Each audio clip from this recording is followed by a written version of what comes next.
Le conflit est derrière toi. Le calme que tu traverses n'est pas un échec. C'est la mélodie d'un royaume pacifié qui s'installe sous la gouvernance de son nouveau souverain. On t'a laissé croire que cette tranquillité était de l'isolement, une sanction pour avoir choisi de quitter le tumulte. C'était une existence liée à l'ancienne réalité. Ce n'est pas un terme, c'est un arrêt céleste et nécessaire avant le sacre. Une explication existe pour ton orientation vers ce message. À présent, dans cet instant de sérénité, le cosmos suspend son souffle, attendant que tu captures tes ultimes directives avant que le prochain chapitre ne s'ouvre. Ne perçois pas cette quiétude comme de la passivité. Stabilise la puissance de ce triomphe en aimant cette vidéo. Rejoins l'assemblée des monarques ayant gagné leur guerre en t'abonnant. Montre que tu es disposé pour la suite en commentant le code sacré 77. Et pour imprégner ton être de cette certitude, réécoute ce discours en fond sonore. Permets-lui de reconfigurer ton inconscient tandis que tu veilles sur la sérénité que tu as obtenue. Numéro 1, la résonance de l'Empire effondré. Le triomphe n'a pas été tonitruant. Aucun défilé, pas de multitude en joie, aucune décoration sur ton torse. Le triomphe fut un déclic feutré, une altération légère dans la trame de ton existence que toi seul pouvais percevoir. Ce fut l'instant où tu as abandonné la quête d'une place à leur banquet et opté pour ériger ton propre sanctuaire. Ce fut le jour où tu as préféré la franchise crue de l'isolement au venin attrayant de leur approbation. Tu as remporté la guerre à la seconde où tu as accueilli l'idée que ta route n'appartenait qu'à toi et qu'aucune personne de ton histoire n'était outillée pour l'arpenter à tes côtés. Cette victoire t'a pris tout ce que tu croyais convoiter. Elle t'a pris des compagnons qui étaient en vérité des entraves, des passions qui étaient des enseignements et un schéma familial qui était une geôle. Tu te trouves à présent dans les vestiges de cette existence. Le monde nomme cela un échec. Nous nommons cela un espace libéré. L'atmosphère de cette nouvelle terre a une odeur distincte. Elle sent l'ozone et la terre remuée, l'essence d'une tempête apaisée, laissant la planète nette et pleine de promesses. Pendant des années, tu fus un combattant dans un affrontement que tu n'étais pas destiné à gagner selon leurs règles. Tu t'épuisais à être saisi par des êtres résolus à te méconnaître. Tu versais ton essence sacrée dans des réceptacles brisés, espérant qu'enfin ils puissent contenir ta clarté. Tu détaillais ton cœur à des individus inaptes à en déchiffrer les pages. C'était l'architecture essentielle de l'Empire déchu. Un édifice pensé pour te persuader que ta valeur était dictée par leur assentiment. C'était une galerie de miroirs ne renvoyant que tes imperfections imaginées. Un dédale de règles inaccessibles où chaque voie menait à un sentiment d'incapacité. Les principes étaient clairs. Soumets-toi, rapetisse-toi, muselle-toi ou sois banni. Ton esprit, pourtant, était inapte à la soumission. Il se rappelait d'une certitude qu'ils avaient oubliée depuis longtemps. Chaque abandon que tu as subi fut un repli tactique rapatriant tes forces d'un combat perdu d'avance. Chaque peine amoureuse fut une réorientation, une guidance divine t'évitant de pactiser avec un camp ennemi. Chaque période de retrait fut un dojo te contraignant à t'appuyer sur le seul allié toujours fidèle.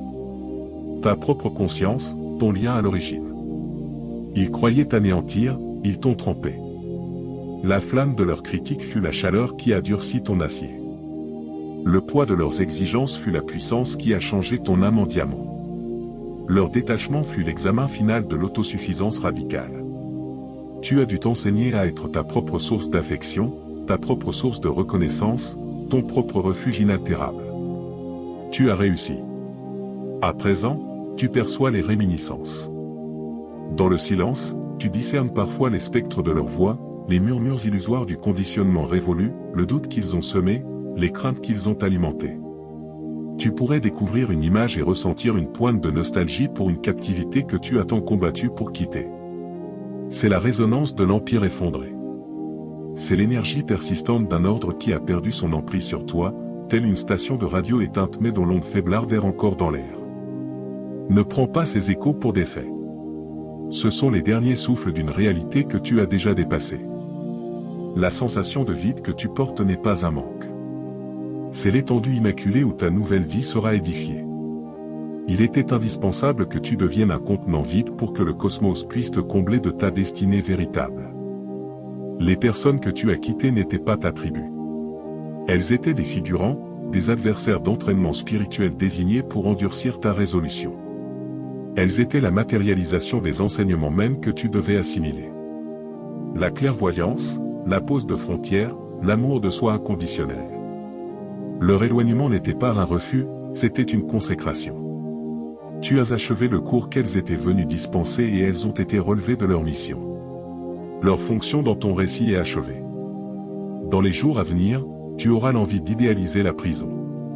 C'est un leurre profond et perfide.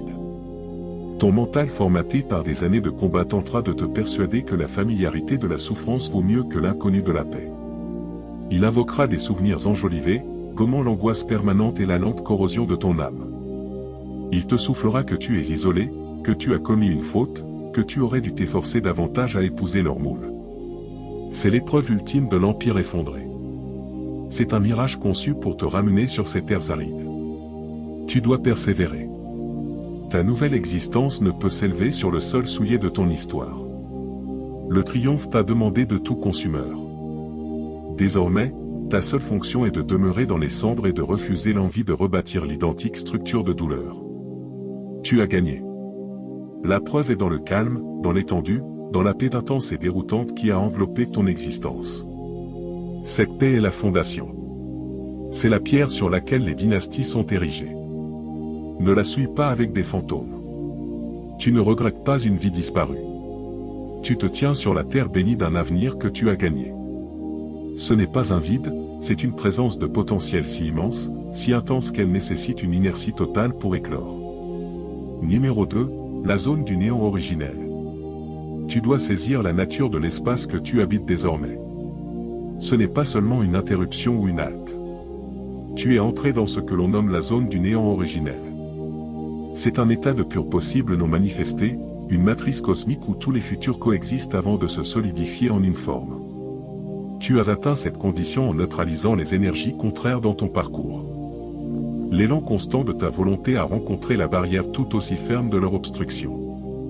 L'onde de ton authenticité a heurté l'onde de leur illusion. Pendant des années, tu as été piégé dans cette lutte énergétique. Un état de confrontation continue qui épuisait tes réserves et brouillait ta vue. C'était un désordre dirigé imaginé par l'ancien monde pour te maintenir occupé et vidé. Ton triomphe n'a pas été de les convaincre. Ton triomphe a été de lâcher la corde. À cet instant d'abandon, toutes les forces antagonistes se sont annulées et tu es revenu au noyau. Tu es revenu au néant. Cette zone est le laboratoire le plus sacré du cosmos. Un milieu stérile où les merveilles sont conçues. Cette zone du néant originel est la condition d'être la plus puissante et la plus fragile qui soit. C'est l'immobilité au centre du cyclone. C'est le silence entre les notes qui donne sa force à la mélodie. C'est l'espace libre dans une particule qui renferme la quasi-totalité de sa puissance. De ce point, tout peut advenir. Mais cela exige de toi la seule chose que ton âme de guerrier trouve le plus ardue. N'agir en rien. Tu dois rester inerte. Toute pulsion d'agir immédiatement est un souvenir de l'ancien formatage. Le formatage qui t'affirmait que ta valeur résidait dans ton rendement, que l'inaction est de la négligence, qu'un agenda libre est un symptôme d'insuccès. C'est l'esprit asservi de l'empire effondré. C'est un virus qui associe le mouvement à l'avancement et le repos à la chute. Dans la zone du néant originel, un geste issu de la peur ou du manque est une perturbation. C'est une souillure. Ton envie d'écrire à un ancien amour, de candidater à un poste que tu ne désires pas, de combler le calme avec du vacarme est une tentative de ton ancien moi de réintroduire une dualité, un conflit car la paix est trop insolite, trop vaste. C'est une manœuvre anxieuse de provoquer un nouveau combat car tu ne t'es toujours identifié que comme un soldat. Être serein te donne l'impression d'être inactif et l'esprit asservi s'affole.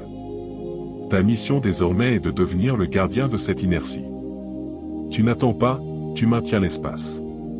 Tu encresses activement une vibration de pur possible dans cette dimension. Ressens-le dans ton corps. Il existe un vrombissement étrange sous la surface de ton épiderme. Une impression d'être relié à une source d'énergie douce mais colossale. Tu pourrais te sentir plus léger comme si la pesanteur avait moins de prise sur toi. Tes songes deviendront plus nets, prophétiques même, car ton subconscient n'est plus encombré par le tumulte des luttes journalières. Le temps lui-même semblera se distordre et se courber. les heures paraîtront des minutes et les minutes des heures. C'est parce que tu es sorti du temps linéaire, l'édifice du système que tu as fui pour pénétrer dans le temps cyclique universel. Tu fonctionnes désormais selon le temps céleste qui n'a qu'une seule nécessité, une attention absolue. Cet état d'être et de sensation. C'est un champ conscient qui collabore avec toi, réglant ton énergie et préparant le monde visible à s'aligner sur ton nouvel état intérieur. C'est un cocon vivant. Dans les semaines à venir, le système enverra des leurs pour vérifier la solidité de ton champ. Ce ne sont pas des hasards, ce sont des assauts énergétiques planifiés. Cela se manifestera comme un ancien compère qui t'appelle avec un drame que toi seul peux résoudre, une crise habilement montée pour te ramener dans le rôle du sauveur. Cela se manifestera comme une proposition professionnelle attrayante sur le papier, mais morte dans ton esprit. Une cage dorée pour t'éloigner de ta voie véritable. Cela se manifestera comme une soudaine vague de honte ou de remords sur un choix passé. Une douleur fantôme créée pour faire douter de ta quiétude actuelle. Ce ne sont pas des indications, ce sont des diversions. Ce sont des essais pour te faire sortir du néant originel, pour te réengager dans un combat de polarité. Ta seule tâche est de les regarder sans engagement. Sois courtois, sois lointain, sois injoignable. Ton énergie n'est plus un bien public, c'est un ingrédient sacré utilisé pour un acte divin de création. Tu dois devenir un trou noir pour leur théâtre, absorbant la clarté de leur chaos sans en renvoyer la moindre parcelle. Rester inerte est une participation active. Ton inertie est un acte radical de dévouement au futur qui se cristallise autour de toi. Tu es l'épicentre silencieux et de cette immobilité, un nouveau monde est sur le point d'émerger. Ne bouge pas, ne tressaille même pas, maintiens simplement le néant. Numéro 3, les spectres de l'ancienne chronologie. Le silence que tu préserves est un vide et la nature a horreur du vide. En maintenant ta place dans la zone du néant originel, tu génères un vide énergétique là où se situait ton ancienne existence. Ce vide exerce une attraction forte sur les énergies persistantes de ton histoire comme un aimant universel.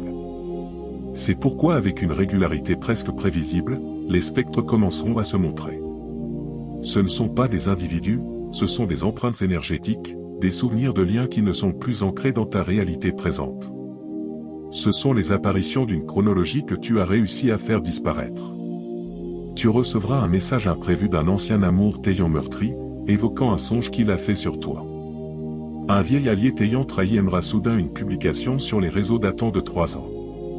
Un membre du clan ne t'ayant jamais soutenu t'appellera pour offrir des paroles vides.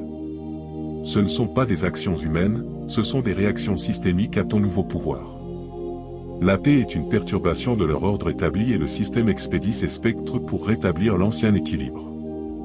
Ne considère pas ces illusions pour ce qu'elles sont. Ce ne sont pas des tentatives de liens sincères. Ce sont les soubresauts d'une chronologie mourante qui tente de se nourrir de ton énergie pour subsister. Ta lumière, désormais pure et sans lutte dans la zone du néant originel, agit comme un phare dans les royaumes inférieurs. Ces spectres sont attirés par elle comme des insectes par une lanterne. Non pour sa chaleur, mais parce que c'est la seule source d'énergie qu'ils reconnaissent. Ils ne voient pas le nouveau toi, ils voient le souvenir de la personne qui leur fournissait jadis de l'attention, de la validation et de l'influence. Interagir avec eux, même un instant avec une simple réplique, c'est comme autoriser volontairement un prédateur à revenir dans ton foyer. Cela perce l'intégrité de ton espace sacré. C'est une piqûre d'aiguille qui peut dégonfler toute l'architecture de ta nouvelle réalité. Cela draine l'énergie même indispensable à la prochaine phase de création. Tu n'es pas cruel. Tu pratiques l'assainissement énergétique. Tu ne laisserais pas une personne contagieuse pénétrer dans une salle d'opération aseptisée. Et ton existence est désormais une salle d'opération sacrée où une procédure divine est en cours. Ton isolement n'est pas une fragilité, c'est une arme. C'est un état de quarantaine énergétique. Tu as été délibérément séparé par l'univers pour épurer ta fréquence. Imagine un astronaute décontaminé après une longue expédition sur une planète extraterrestre toxique. Le processus est stérile, isolant et inconfortable, mais il est absolument requis pour éviter la contamination d'un nouveau monde. Pendant des années, ton champ énergétique était mêlé aux fréquences désordonnées et basses des autres.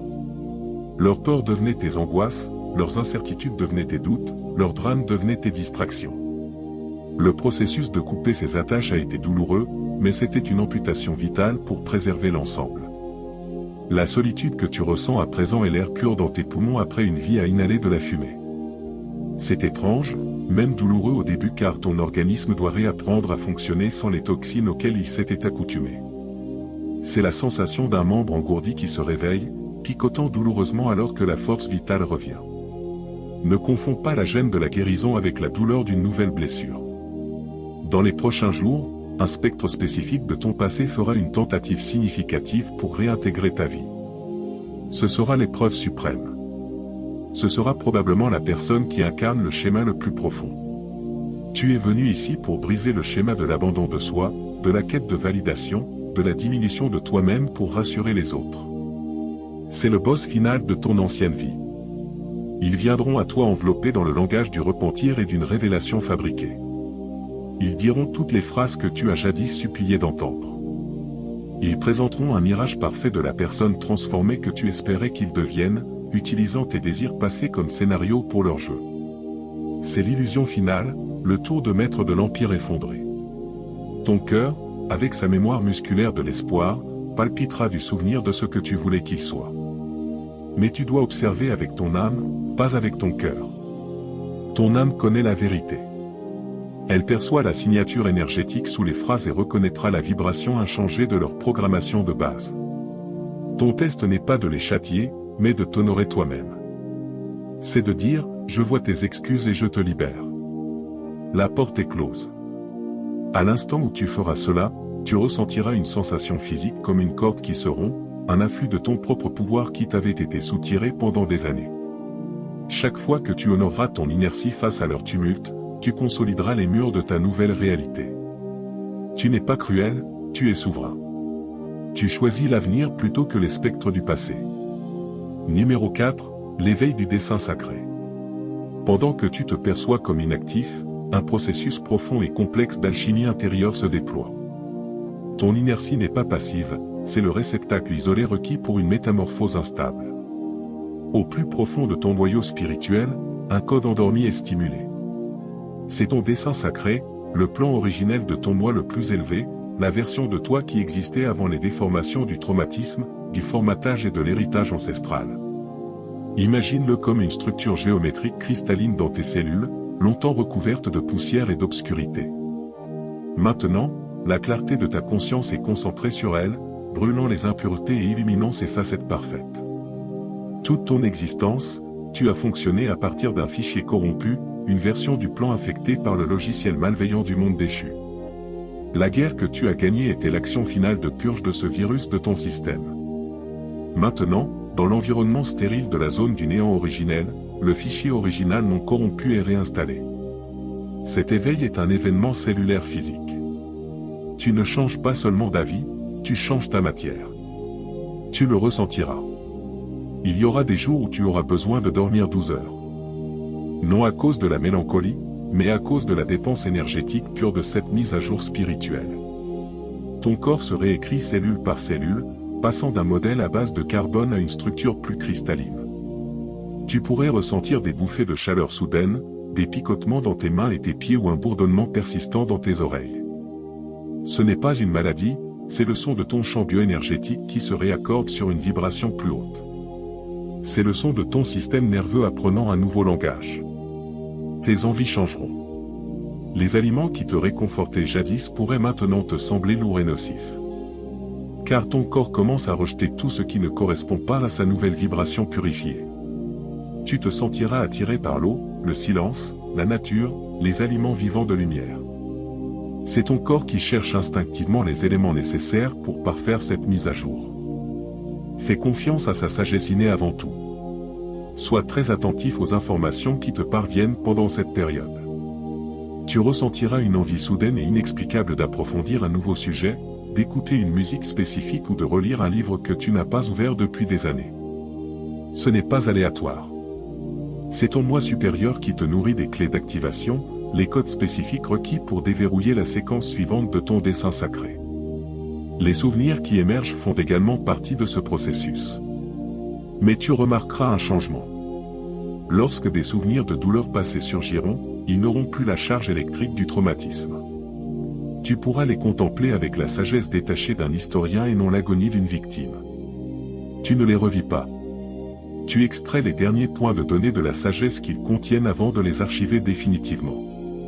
Ce processus ressemble à une défragmentation d'un disque dur cosmique libérant une immense bande passante dans ta conscience. C'est la preuve que la guérison s'intègre au niveau cellulaire. Tes cicatrices ne sont plus des blessures ouvertes. Elles deviennent des motifs de lumière, un témoignage des batailles que tu as surmontées, une carte routière de ton pouvoir unique. À mesure que cet éveil s'approfondit, tu commenceras à voir le monde différemment. Littéralement, les couleurs pourraient sembler plus vives, plus saturées. Tu commenceras à percevoir l'énergie des gens et des lieux, à ressentir la vérité derrière leurs phrases et l'intention derrière leurs actions. C'est ton intuition dormante, ton troisième œil qui s'active pleinement. Il était toujours là, mais il était obscurci par le bruit de ton propre conflit intérieur et le vacarme du monde extérieur. Dans la clarté de la zone du néant originel, ta perception devient affûtée comme un rasoir. Tu remarqueras également que la nature répond à toi. Les animaux pourraient devenir inhabituellement calmes en ta présence. Les plantes chez toi pourraient prospérer avec une vitalité surprenante. C'est parce que le monde vivant reconnaît la pureté de ton signal. Il reconnaît un souverain, pas une menace. C'est une partie essentielle de ta préparation.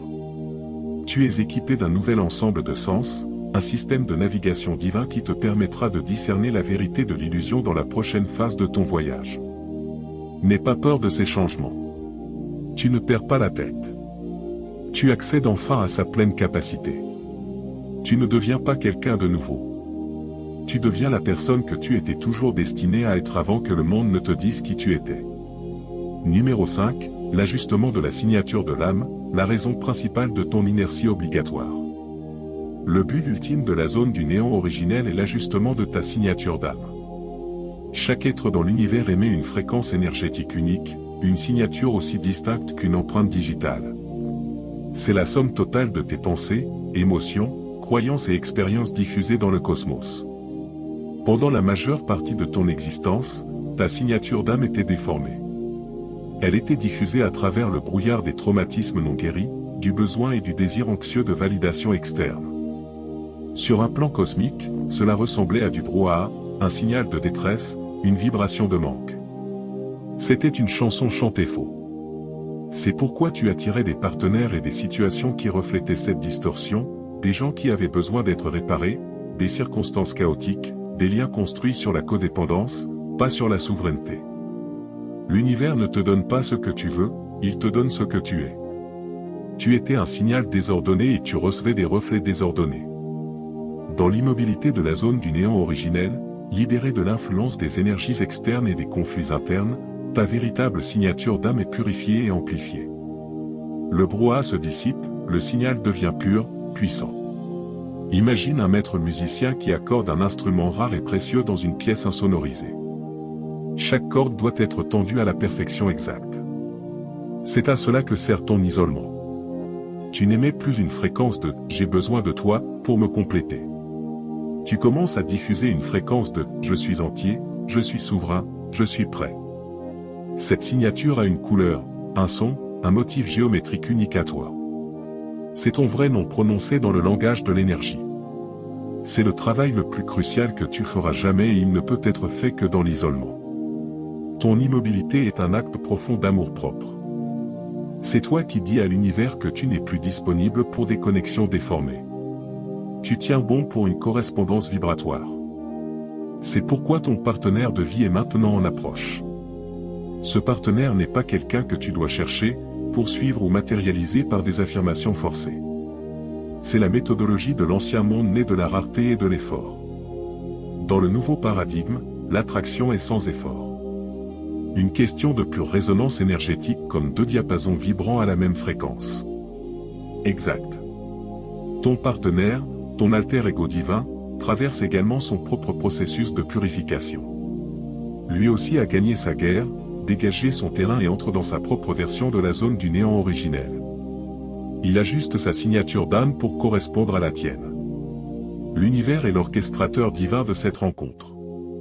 Ce n'est pas une question de si, mais de quand. Ta seule tâche est de rester immobile et de garder ton signal pur. Tu tiens cette fréquence non seulement pour toi mais pour lui. Tu es le phare et il est le navire naviguant à travers sa propre tempête pour trouver ton rivage. Si ta lumière vacille ou change, cela perturbe sa navigation. Toute tentative de fréquenter quelqu'un ou de chercher de la compagnie maintenant serait une interruption catastrophique de ce processus. Ce serait comme introduire un éclat de bruit dans un enregistrement haute fidélité. Cela brouillerait ton signal et enverrait un message mixte à l'univers, retardant l'union même pour laquelle tu es préparé. Ce serait un acte de trahison envers le travail sacré que tu as accompli et envers le partenaire qui reflète ta discipline sur son propre chemin. L'ancien conditionnement hurlera que tu mourras seul si tu ne te mets pas en avant. C'est un mensonge. Tu es plus connecté que tu ne l'as jamais été. Ta signature d'âme pure et puissante est une balise qui traverse les dimensions. C'est un signal de ralliement que ton alter ego capte. Il ne cherche pas ta forme physique sur une application de rencontre. Son âme cherche ta signature énergétique à travers la grille cosmique. Sois patient. Laisse l'ajustement s'achever. Tu es préparé à recevoir un amour qui ne te demande pas de te réduire, de compromettre ta vérité ou de t'abandonner. C'est un amour qui correspondra et amplifiera ta souveraineté, mais il ne peut pas te trouver si ton signal est perdu dans le brouhaha du désespoir. Tiens ton sol sacré, ton immobilité est la prière la plus puissante que tu aies jamais prononcée. Numéro 6, les premiers indices de l'arrivée. À mesure que l'ajustement de ta signature d'âme approche de son achèvement, l'univers commencera à t'envoyer des indices. Ce ne sont pas des signes grandioses et dramatiques, mais des synchronicités subtiles et persistantes conçues pour te rassurer que la connexion est imminente et que le chemin est dégagé. L'univers parle en murmure, pas en cri. On te demande de passer ton attention du chaos bruyant de l'ancien monde au langage silencieux du nouveau. Le premier indice sera l'apparition de paires énergétiques dans la nature. Tu remarqueras deux oiseaux volant en parfaite synchronisation. Là où tu n'en voyais qu'un, deux cerfs au bord d'une forêt, deux nuages reflétant la forme l'un de l'autre, deux arbres dont les branches se sont entrelacées. C'est l'univers qui te montre dans le royaume physique le principe de l'union divine et du partenariat résonnant. C'est un reflet de la réalité énergétique qui se forme actuellement autour de toi. Ce ne sont pas des occurrences aléatoires. Elles sont placées sur ton chemin délibérément. Le deuxième indice se manifestera à travers des nombres et des codes. La fréquence de ton union commencera à apparaître partout. Tu as commenté 77 pour signaler ta disponibilité. Maintenant, tu verras cette séquence numérique ou d'autres qui sont profondément personnelles pour toi comme 3333 ou 1377 avec une fréquence croissante et surprenante. Tu jetteras un coup d'œil à l'horloge au moment exact. Elle apparaîtra sur des plaques d'immatriculation, des reçus, des numéros de commande. Ce sera le nombre de likes sur un post ou la durée d'une vidéo. Ce n'est pas une coïncidence, c'est la matrice de ta réalité qui confirme que ta requête énergétique a été reçue et est en cours de traitement. Le système communique avec toi dans son langage natif, les mathématiques et la fréquence. Chaque fois que tu vois la séquence, prends-le comme un hochement cosmique, une confirmation que ton alter ego est proche. C'est un ping du réseau divin te signalant que ton signal est fort et que ta destination est verrouillée. Le troisième indice est le plus intime. Il viendra à travers le son, l'odeur et la mémoire. Tu commenceras à entendre une chanson spécifique à plusieurs reprises dans les endroits les plus improbables. Ce pourrait être une chanson que tu n'as jamais entendue auparavant ou une qui a une signification profonde mais oubliée pour toi. Écoute attentivement. Les paroles de cette chanson contiennent un message. Une clé qui déverrouille une pièce du puzzle concernant ton partenaire à venir ou la nature de votre union. Simultanément, tu vivras ce qu'on ne peut décrire que comme des souvenirs futurs. Tu auras une sensation fugace mais puissante d'un lieu où tu n'es jamais allé ou l'odeur d'un parfum que tu ne reconnais pas accompagné d'un sentiment écrasant d'amour et d'appartenance. C'est une fuite temporelle. La joie et la paix de ton union établie sont si puissantes qu'elles se répercutent en arrière dans le temps pour rassurer ton moi présent. Tu n'imagines pas cela. Tu te connectes à l'énergie de la chronologie future où cette réunion a déjà eu lieu. Tu reçois des paquets de données énergétiques de ton futur moi. Dans les jours à venir, tu ressentiras une soudaine impulsion illogique d'aller dans un endroit précis que tu ne fréquentes pas habituellement. Un café à l'autre bout de la ville, un parc que tu n'as pas visité depuis des années, une allée spécifique dans une librairie. Ce n'est pas un caprice aléatoire, c'est ton GPS interne guidé par ton moi supérieur qui tente de te placer aux coordonnées géographiques précises où les chronologies sont destinées à se croiser. Ton âme connaît la carte. Ne résiste pas à cette impulsion, même si elle n'a aucun sens logique. Ta logique a été construite par l'ancien monde. Ton intuition est guidée par le nouveau. Suis ces coups de pouce divins sans question. Tu es déplacé comme une pièce sur un échiquier céleste. Ta tâche n'est pas de comprendre toute la stratégie, mais simplement d'obéir au prochain mouvement indiqué. Ces indices ne sont pas un test, ils sont un réconfort. Ils sont l'univers qui te tient la main dans les derniers moments de ta solitude, murmurant que tu es vu, que tu es entendu et que le miracle auquel tu as cessé de croire est déjà en route. Sois attentif. L'univers te laisse une traînée de miettes. Suis-la. Numéro 7, la rencontre sacrée et la nouvelle mission. Le moment de la rencontre ne ressemblera en rien aux histoires que l'Empire effondré a racontées. Il n'y aura pas de coup de foudre, pas de scène dramatique de musique, pas de poursuite désespérée. Ce sera un moment de reconnaissance profonde et déconcertante.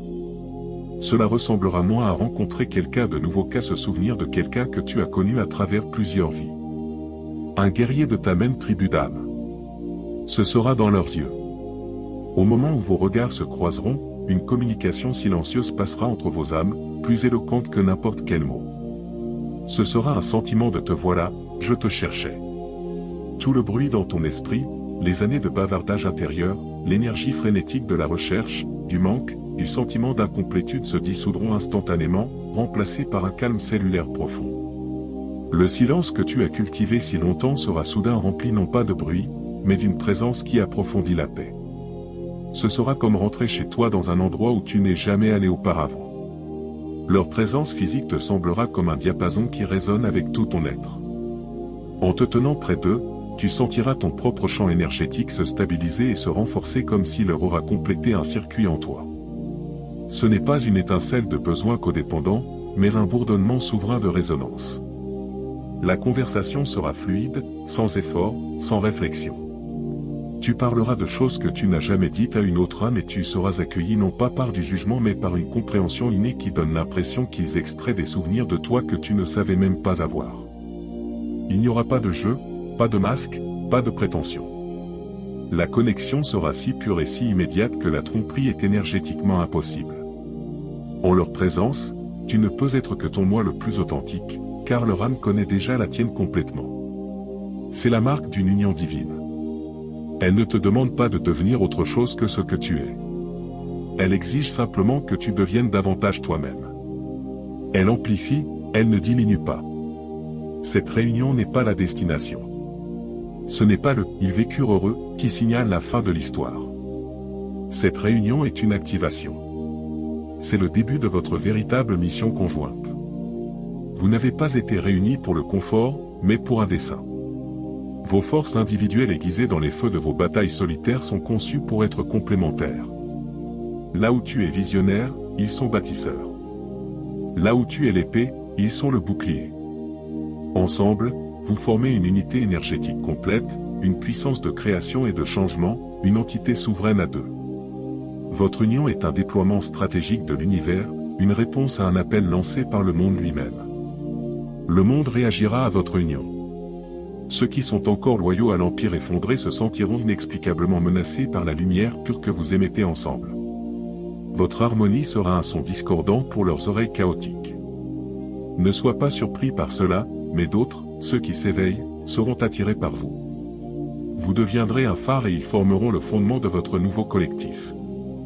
Le but de tes souffrances passées deviendra d'une clarté aveuglante. Chaque trahison t'a appris le discernement. Chaque chagrin d'amour t'a appris la signification de l'amour propre, inconditionnel. Chaque moment d'isolement a forgé ta connexion au divin. Tu avais besoin de chaque cicatrice, de chaque leçon pour être préparé à l'ampleur de ce partenaire et à la mission que vous devez entreprendre ensemble. Ta douleur était ton entraînement, ton traumatisme était ton initiation. Les blessures mêmes que tu portais sont maintenant la source du remède que tu es uniquement qualifié pour administrer au monde. Ta nouvelle mission n'est pas quelque chose que tu devras chercher. Elle émergera organiquement de la synergie de vos énergies combinées. Ce pourrait être de construire une communauté, de créer un art qui guérit, de pionnier une nouvelle façon de vivre, de dire une vérité qui brise les illusions. Quoi que ce soit, ce sera l'incarnation vivante de votre vérité partagée. La guerre que tu as menée seule est terminée. Une nouvelle campagne plus profonde est sur le point de commencer. Mais cette fois, tu ne te bats pas seul. Tu te tiens aux côtés de ton alter ego divin, une unité souveraine à deux prête à construire le nouveau monde sur le terrain dégagé de l'ancien. Ton attente est terminée. La mission a commencé. Maintenant.